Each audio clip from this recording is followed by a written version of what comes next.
Your nervous system may be living in survival mode for a simple reason. Not because something is wrong with you, but because, at some point in your life, staying alert was necessary. And your body learned so well, that it never fully turned off again. Maybe you don't notice this clearly. Maybe you've never stopped to think about it. But there is a quiet signal that shows up every day. You are at home. The environment is calm. Nothing urgent is happening.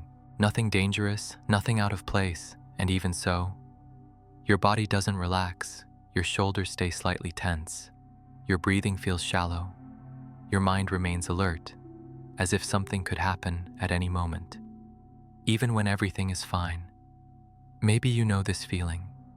The feeling of always being a little prepared, always a little attentive, always a little on standby. It's not fear. It's not panic. It's something more subtle. A silent vigilance. A quiet readiness. A background tension that never completely disappears. And over time, this starts to become exhausting. Not in a dramatic way, but in a constant way. A kind of tiredness that has no clear explanation. A kind of tiredness that has no obvious cause. A kind of tiredness that lingers, even on calm days, even during moments of rest, even when there is no real problem happening. And this can create confusion, because rationally, everything seems normal. Life goes on, work continues, responsibilities are under control. Nothing serious is happening. But your body reacts as if something still needs to be handled. As if something still requires attention, as if something is still about to happen. And this raises a quiet question, a question many people ask but rarely answer. Why can't I relax? Why does my body always feel switched on? Why doesn't rest feel enough? Why does my mind stay alert, even when everything is fine? Maybe the answer is not in the present. Maybe it lives in the past.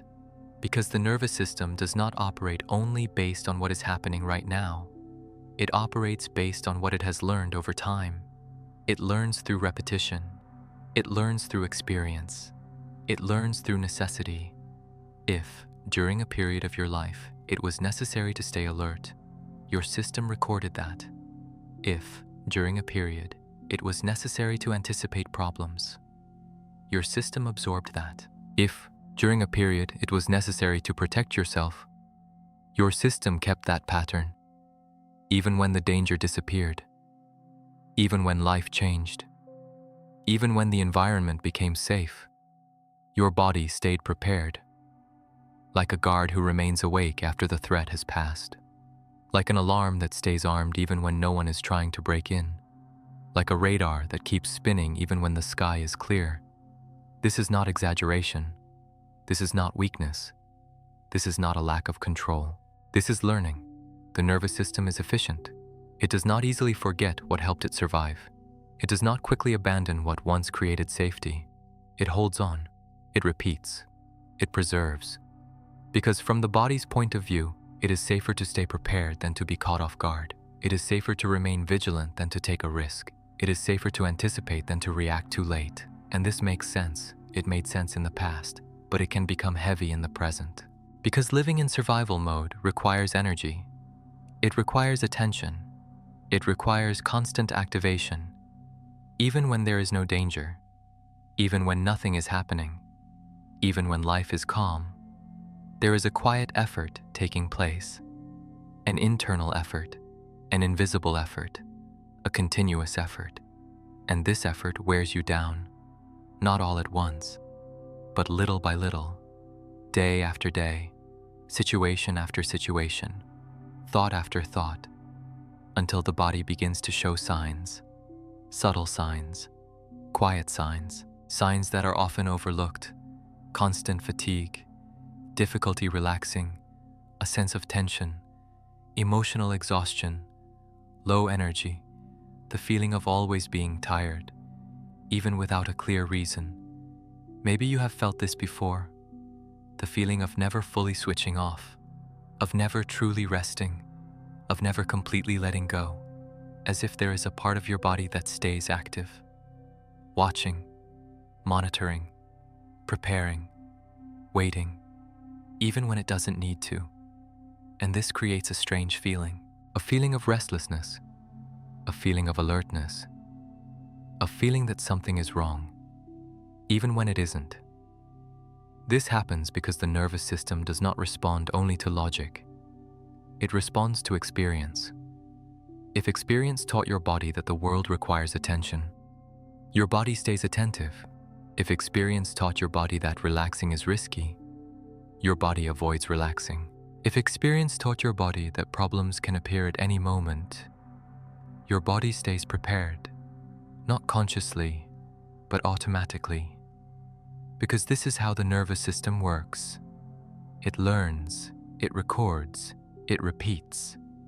Especially when something helped protect you, especially when something prevented pain, especially when something maintained stability.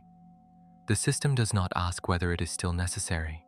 It simply continues. And this creates a specific state, a state called survival mode. It is not dramatic. It is not visible. It is a quiet state, a state in which the body stays ready, even when it doesn't need to. Maybe that is why relaxing feels difficult, not because you don't want to relax, but because your system is still operating as if something needs to be handled, something needs to be monitored, something needs to be prevented. And this consumes energy, a lot of energy, because staying prepared requires effort. It requires attention. It requires vigilance. It requires constant activation, even when you don't notice it, even when it seems like you are resting. There is work happening, quiet work, internal work, invisible work, and that work drains you, not all at once, but over time, until the body begins to slow down, not out of laziness, but out of protection, because conserving energy is a form of survival. When the system senses overload, it reduces the pace, it lowers the speed. It creates resistance, not as a failure, but as a defense, and this can be misunderstood as a lack of motivation, as a lack of discipline, as weakness, but many times it is simply a tired system, a system that has stayed on alert for too long, a system that has never received a clear enough signal of safety. Because safety is not an idea, safety is a feeling, an experience, an internal state. And when the system does not feel safe, it does not relax, it does not slow down, it does not release, it stays prepared, even in safe environments, even in calm moments, even when there is no danger. Maybe that is why some people feel something hard to explain.